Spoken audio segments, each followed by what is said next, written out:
Ito na naman ang mainit na balita mula sa mundo ng politika. Isang malaking isyu ang sumiklab sa ating bansa tungkol sa katiwalian sa ilalim ng administrasyon ni President Kuting ng Norte Jr. Ayon sa mga ulat, ang mga general ng ating hukbong sandatahan ay nagpasya ng kumilos at sugpuin ang mga isyu ng katiwalian sa gobyerno. Sinabi nila na hindi na nila papayagan ng mga gerilla na patuloy na maghasik ng gulo laban sa Pangulo. Sa isang pahayag, iginiit ng mga matataas na opisyal ng militar na seryoso silang tututok sa mga tiwaling gawain sa loob ng pamahalaan, partikular sa mga isyong may kinalaman sa kapakinabangan ng mga makapangyarihan sa gobyerno. Ayon sa kanila, ang katiwalaan ay nagiging sagabal sa pagpapaunlad ng bansa at ang mga ganitong gawain ay hindi dapat ipagpatuloy. Binanggit nila na ang kanilang layunin ay upang itaguyod ang transparency at mas maayos na pamamahala para sa ikabubuti ng nakararami. Ang mga general ay nagbigay din ng babala sa mga armadong grupo at gerilang patuloy na naghahasik ng kaguluhan sa mga liblib na lugar. Ayon sa mga militar, hindi napapayagan ng anumang uri ng insurhensya ng pagka-impluensya sa pamahalaan ni Pangulong Marcos. Nakahanda na ang kanilang mga pwersa upang magsagawa ng mga hakbang upang masugpo ang mga grupong ito at tiyakin ang kapayapaan sa buong bansa. Samantala, ang Malacanang ay nagpahayag ng buong suporta sa hakbang ng mga general. Ayon sa tagapagsalita ng Pangulo, patuloy ang kanilang pagtutok sa mga isyong panseguridad at katiwalian. Ang administrasyong Marcos ay nangangako ng isang masusing investigasyon at pananagutan para sa mga tiwaling opisyal. Sinabi din ng Pangulo na ang kanyang pamahalaan ay magiging tapat at bukas sa lahat ng sektor ng lipunan. Ang pagtutok ng mga general at ang posisyon ng administrasyon ni President Kuting ng Norte Jr. laban sa katiwalian at mga armadong grupo ay nagpapakita ng determinasyon ng pamahalaan na tiyakin ang kapayapaan at kaayusan. Patuloy na susubaybayan ng mga susunod na kaganapan. At yan nga ang mga balitang ating pagkakatutukan, at kung bago ka pa lamang sa aking channel ay huwag kakalimutang mag-like, share and subscribe para updated ka sa aming mga bagong balita dito sa Tatak Pinas.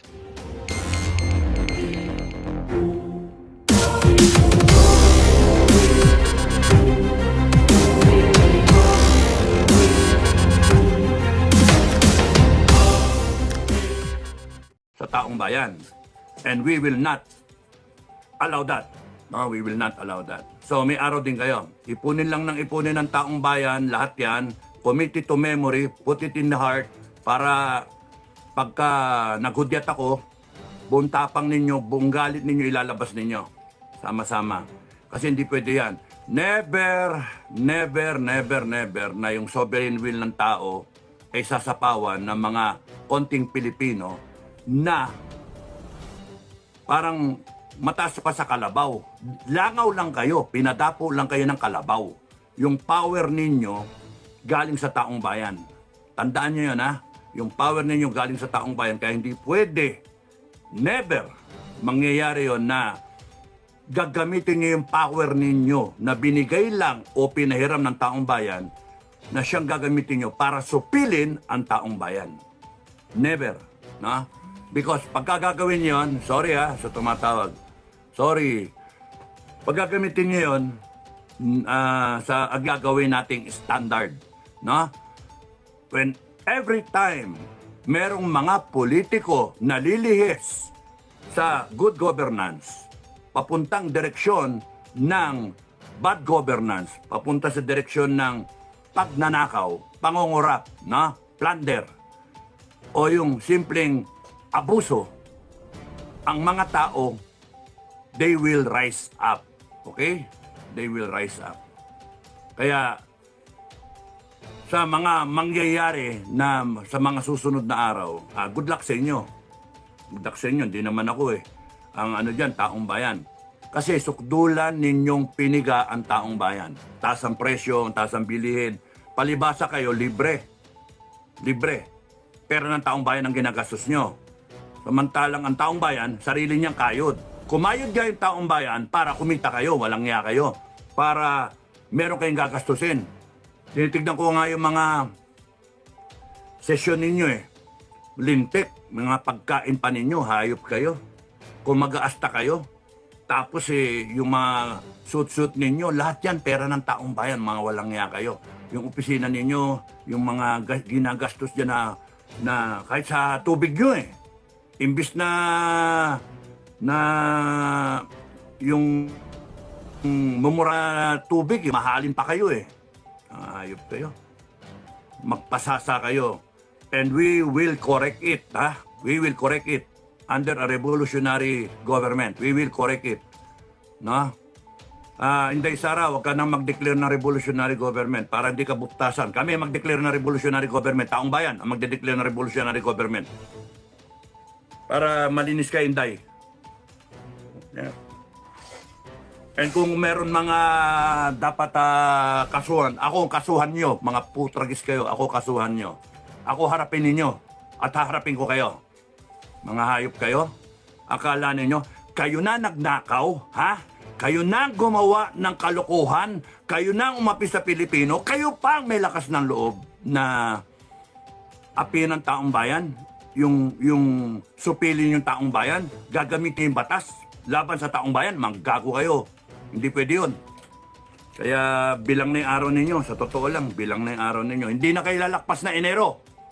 Ha? Hindi na kayo lalakpas na Enero. Nakakagalit kayo. At kung subukan ninyo na upakan ako, o si Bukay, o kahit sino man ng mga commander ko, Luzon hanggang Mindanao, the order has already been given. Ha? Lalaban ang FGF at makakakita kayo ng isang revolusyon na pagsisisihan ninyo. Ayop kayo? Kala ninyo ganyan-ganyan lang kami. Marami kami. Hindi yung akala nyo pipitsugin kami. 50,000, 100,000, hindi. Milyong kami. Kaya mag-isip-isip kayo. Kung kayong mga naglalakas-lakasan ng loob, ha? The moment I declare isang hudyat, yari kayong lahat. Ayop kayo. Itutuwid namin. Maraming susunod sa akin kasi nasa tama kami. Kahit anong pananakot ang gawin nyo, hindi pwede. Bakit na naman ako nagsisermon? Okay, so yung mga gumagawa ng mga bali-balita tungkol sa akin, kayo, wala kayong mapulot na nakaraan ko. Ha? Papersonalin nyo ko, dadaanin nyo sa mga paninira. Sige lang, manira kayo. You have crossed over. Tandaan nyo, mga kasama sa FGF, screenshot, ha? Screenshot lang. Matutunto natin kung sino-sino yung mga yan at yayariin ko sila. Kasama kayo. Pati pamilya nyo, dadamay ko. Hindi na kinakailangan dumami. Kasi parin kayong mga pamilya ng mga walang ya. Nagamit pa kayo ng pera ng taong bayan para lang manira kayo ng kapwa ninyo? Hindi pwede yun. Kaya nga, ubusan tayo. Gusto nyo, ubusan tayo. Mas marami kaming matitira. Kasi matitinong Pilipino, marami. Nakita ko. Mas maraming matinong Pilipino kaysa sa walang yang Pilipino. At tong bansa na to, hindi kinakailangan dumami pa ang mga walang yang Pilipino. Lilipunin namin ang mga walang yang Pilipino. Kaya kayo mga Pilipino na matitino, be sure na meron kayong lakas ng loob na lumabas. Ipaglaban ninyo ang demokrasya ninyo. Hindi yung mga mangingibabaw ang kasamaan, mangingibabaw ang mga manyak, mga durugista, mga magnanakaw, plunderer. Ha? Sila pa kayo may katwiran? Hayop ka. Okay, so ang dapat lang sa mga ma-advise ko sa mga tao na pumupunta sa kalsada, ayusin ninyo. Ano ba sigaw ninyo? Kaya isa lang ang sigaw. Isa lang ang sigaw. May sisigaw dyan. No to impeachment. Inday Sara, no to impeachment. O pagkatapos nun, o di wala na impeachment. Paano? Gusto niyo, may ambisyon pa kayong magkaisa? Ang unity, meron pa kayong paniniwala magkakaisa ang Sara Duterte at ang Bongbong Marcos? Ano yan, love team? Ay, anong nasa utak ninyo? Pagkakaisayin ninyo, kita nyo, nagbumurahan na nga eh. Nagsasabihan ng mga patayan eh. Anong nasa isip ninyo? Nasaan planeta kayo? Nasaan Pilipinas kayo? Sorry ha. Pero yung mga nag-iisip na pwedeng pang pagkasundin yung dalawa na yan, hindi na. Ang isipin ninyo, paano aabante ang Pilipinas? Ay, nako. Kaya, hindi pwedeng sabihin ninyo, no to impeachment, tapos nun, wala lang. Hindi. Because yung utak ng mga yan, hindi pwede yung pagkatiwalaan. Yan sila nagsimula eh. Sila nagsimula, tandaan nyo, 2 years ago, unit team, taas-taas sila ng kamay, holding hands. Meron pang umaten sa kasal, nagpakito pa ng ano, nag-sweet thumbs pa sila. You know, tapos nun biglang binanata ng ano, pinainan ng 125 million. And then ang sama pala na intensyon. Mula pa eh. Nasa isipan na nila tanggalin ang Sara Duterte, patayin ang Sara Duterte. Tirahin ang digong, yun na lang isipin ninyo. Ang digong Duterte, ha? Yun lang sa 5 presidenteng dumaan ang nagsabi ilibing. Regardless, tumahimik na kayo mga Pilipino. Let's move forward, let's move on. Naging presidente yan eh. Ipalibing yung tatay sa libingan ng bayani. Yan lang si Digong. Anong isusukli mo? Hayop ka. Hayop ka. Hindi maka-Pilipino, hindi ugaling tao yung ginawa-gawa mo. Ipapa-ICC mo yung tao. Gagamitin mo yung init ng ulo ng ibang tao. Gagamitin mo yung, sasakyan mo yung mga ibang tao na iba yung agenda, komunista, o mga drug lord. Sasakyan mo yan para ICC. Habulin yan, habulin. Tapos wala kang magagawa. Hayop ka, wala kang kwentang tao. Yun lang isipin mo, yung tatay mo, na ang tagal-tagal na nandiyan sa Ilocos, hindi malibing-libing, ilang presidente dumaan, tapos nun palilibing ni Duterte. Wala kang kwentang tao, wala kang utang na loob. At hindi yun ugaling Pilipino. Taragis ka. Hayop yun eh. Kaya pagka umikot ang gulong, ako mismo ipapahukay ko yan. Ha? Inday Sara, wag na ikaw. Wag na ikaw, ako na lang. Papahukay ko talaga yan. Kung kinakailangan magpadala ng bako, papakayod ko yung nicho mo, ng tatay mo. Ayop kayo. Pakawalang niya kayo. Kayo yung gumawa ng kalokohan. Kayo yung nagsimula nito, ng gulo ng Pilipinas. Na dapat, ang ginagawa mo, ha? Yung pangako mo, BBM, tinupad mo. Yung bigas na 20 pesos, yung 1 milyon na kada taon, pabahay, nasa na? No? Yung maharlikapan, nasa na? Yung PhilHealth, nasa na? Nagbenta ka pa ng ginto. Nasa na? Yung kayamanan ng tatay mo na sinasabing pamamana sa taong bayan na ang daming binudol, ang daming umasa doon, nasa na? Hayop ka. Tapos yung independent foreign policy na wala tayong kalaban, itutuloy mo kay Duterte. Anong ginawa mo? Naglagay ka ng base militar dito. Ginawa mong magnet ang Pilipinas. Ayop kayo. Sinira mo yung armed forces. Ginawa niyong bayaran ang armed forces. Kaya kami nagagalit eh. Hindi ganyan ang armed forces. Ayop kayo. At kahit saan nyo daanin, hindi pwedeng kayo pa may katuwiran. Lahat kayo. Presidente, down the line, congressman, senator, mga kabinete, AFP, PNP, kayo pa may katwiran. Hindi, taong bayan ang may katwiran. Tandaan niyo yun. Taong bayan ang may katwiran. Kasi yung pagiging nandyan nyo, yung kapangyarihan ninyo, yung existence ninyo, whatever the level, yung dapat na nandyan kayo ay dahil sa taong bayan. Never, wala kahit anong isipin mo, rason. Ba't ka magkakaroon ng presidente ng Pilipinas? Dahil may taong bayan na kinakailangan alagaan, arugain at saka i-lead. Anong gagawin mo? Wala eh. Ginawa mong gago eh. Kayo mga congressmen, dapat kayo gumagawa ng batas. O nasaan yung batas ng ano? Nasaan yung batas ng ROTC? Nasaan yung batas ng death penalty? Nasaan yung lahat ng mga batas na kinakailangan? Panay kayo imbestiga. Mga animal kayo, contempt kayo ng contempt. Nasaan galing yung kapangyarihan ninyo? Sa taong bayan. Pinadapaw lang kayo ng kalabaw. Kayong mataas pa ang lipad ninyo. Kaya babawiin namin lahat yan. Kahit magkapatayan tayo, magkaubusan tayo ng lahi, babawiin namin yang pinahiram lang namin sa inyo na ang mag-aasta kayo, akala ninyo kung sino kayo. Hindi pwedeng tatakutin nyo kami, magmamarsyalo kayo, gago. Marsyalo. Hindi nyo ba, mga kababayan, naintindihan niyang martial law is a power that we lent them. Is a power that we allow the president to use when he feels like using it. Hiniram lang niya sa atin. Tayo ang may power. Tapos matatakot kayo, mga kababayan. Abay, huwag kayo matakot. Magdeklarya ng martial law. Makakatikim niya ng martial law ng taong bayan. Subukan mo, BBM, magdeklara ka martial law. Subukan mo. Makakakita kayo ng martial law ng taong bayan. Because yung power namin mas malakas kaysa sa inyo. Hiniram mo lang.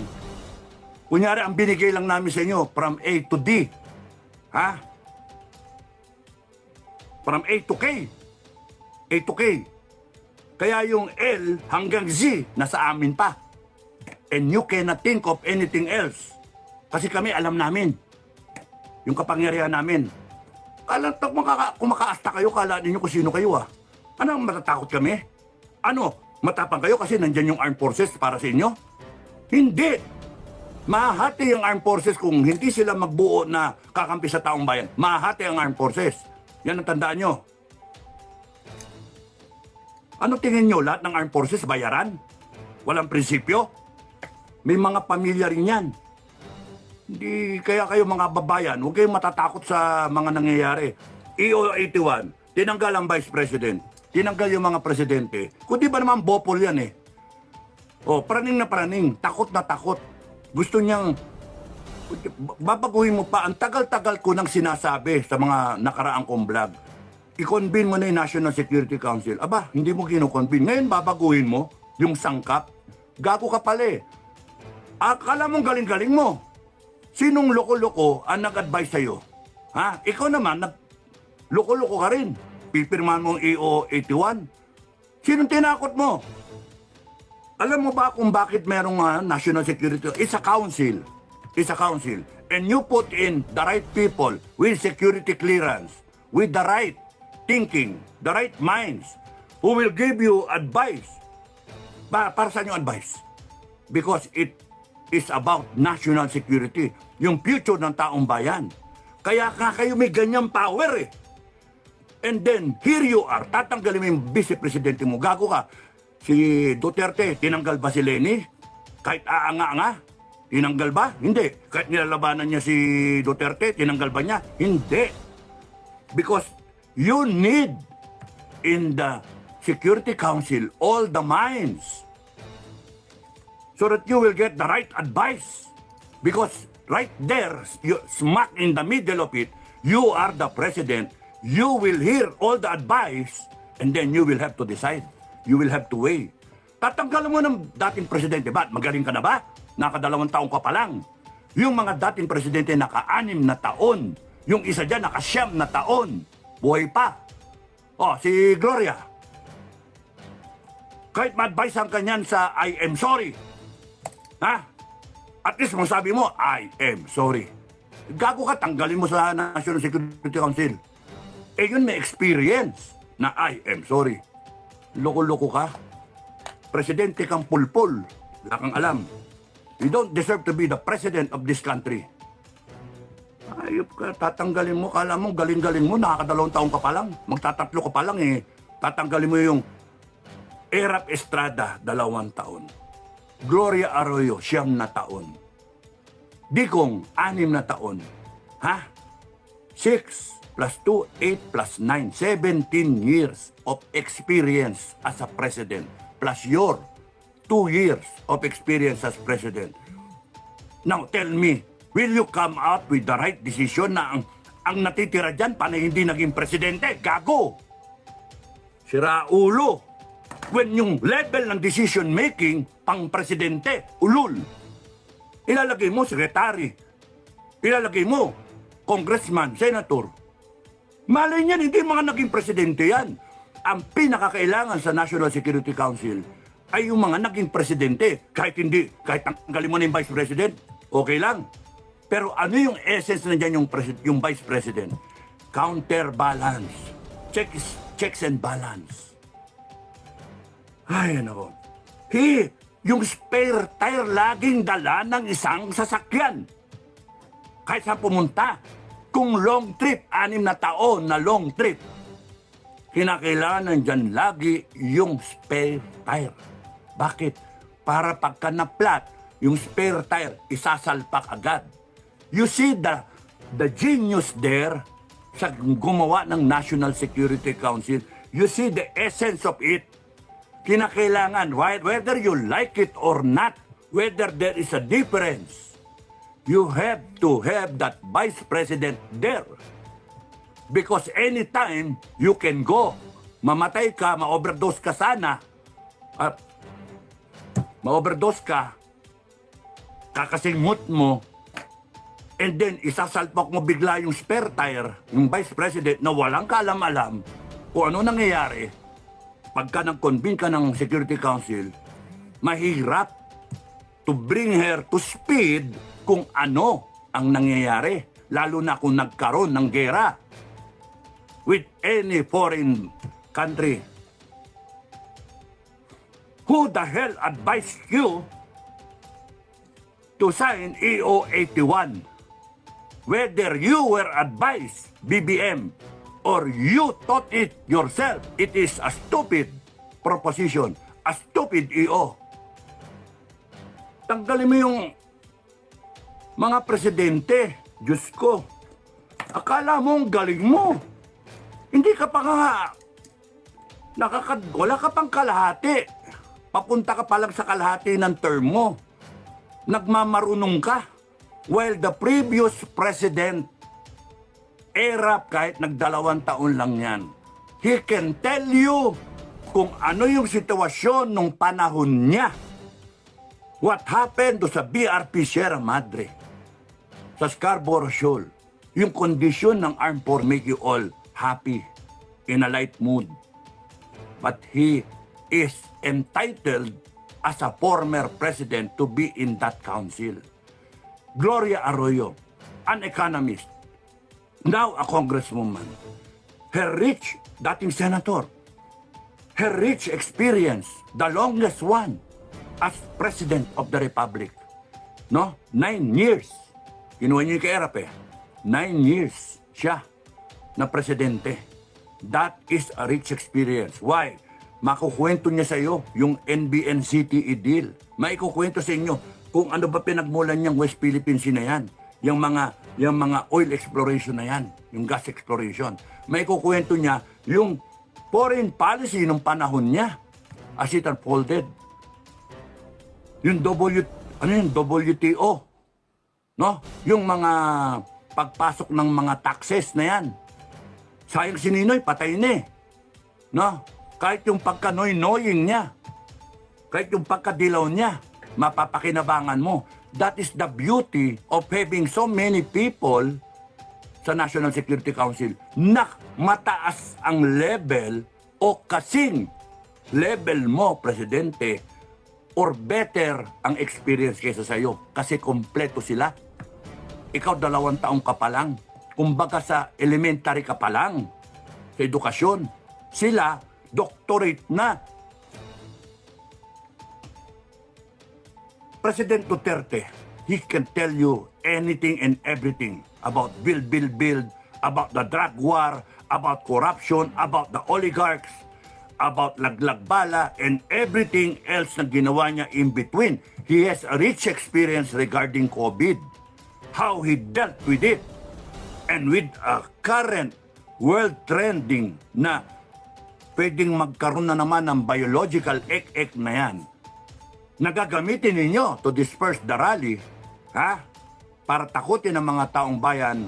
Huwag kayong maniwala, mga kababayan, mag-face mask lang kayo. Kung gusto nyo, kunin nyo yung mga dati yung face shield, isut nyo. Tatakutin pa kayo para walang umattend na may bagong pandemic, may bagong sakit. How Duterte manage yung ano yung mga mali niya. Hindi yun tama lang Ang masasabi nitong mga dating mga presidente ay yung mga mali nila. Because the Security Council, being a member of it, gives them the opportunity to correct the mistakes that they had. para hindi na umulit sa'yo. Ikaw, tanga ka. Tanga kang presidente talaga. Weak leader ka kasi. Bopol ka. Bangag ka kasi. Yan ang ano mo. At takot na takot ka sa vice-presidente mo. Here you are. Taragis ka. Tanggalin mo. The Filipino people deserve a vice president sitting doon sa National Security Council. Because at any point in time, mawala ka man, isasalpak na kagad yung vice president for continuity. Pointless din naman makipag-argue sa'yo. Mga bopol kayo dyan. Lahat kayo, member dyan ngayon, huhulihin namin. Lahat kayo, lilitisin namin. Animal kayo? Mga gago kayo ah.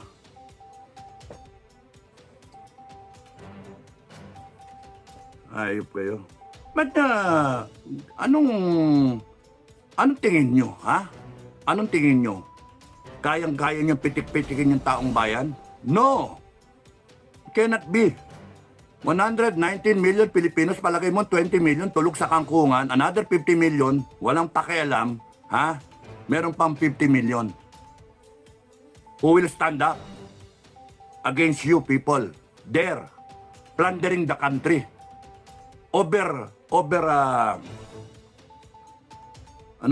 Abusing your powers that we just lent you. Pinahiram lang namin sa inyo. Caretaker lang kayo. Marunong pa kayo sa may-ari. Hayop kayo. Pinapalipas lang namin itong bagong taon eh. Pinapalipas lang namin itong celebration. Wala pang ang 3 Kings eh. Ano na ba ngayon? 4 pa lang ah. Kumikilos na kayo. So yung mga magrarally, balikan ko, isa lang ang sigaw. Ano isisigaw ninyo?